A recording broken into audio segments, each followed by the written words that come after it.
अच्छा शहजादे साहब, आप ना एक काम तो करें। यार हम फिर कोई नमक खट्टा खोलने लगी तेरी माँ। नहीं, ऐसी बात नहीं है, आप बात तो पूरी हाँ सुना पूछो बोलो क्या बात है। करें। बात ये है कि कुछ बता गर्मी तुम्हारी बहुत बात सुनूंगा। ज़्यादा है। अच्छा। तो ये आप पैसे ले लें प्लीज़। पकड़े तो सही ये। हम 1500 रुपया 1500 में गर्मी मुक जानी है।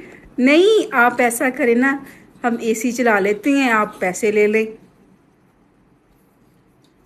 वो 1500 रुपया एसी चलाने दा। हाँ तो और क्या। ओए उल्लू दी पट्टी 38,000 का बिल आया है वा। 38,000। ते अब 1500 देके तो मेरे को एसी चलवाना। और यार तेरा दिमाग करनी कम कर देगा। तेरी दिमाग थोड़ी परी है। क्या करें, गर्मी बर्दाश्त नहीं होती हमसे। ओए जा ओए किसे मेरे को सुन दिया फिर नवे नवे तोहफे। दे तो दिए हैं पैसे, मौजें करो आप। बशीर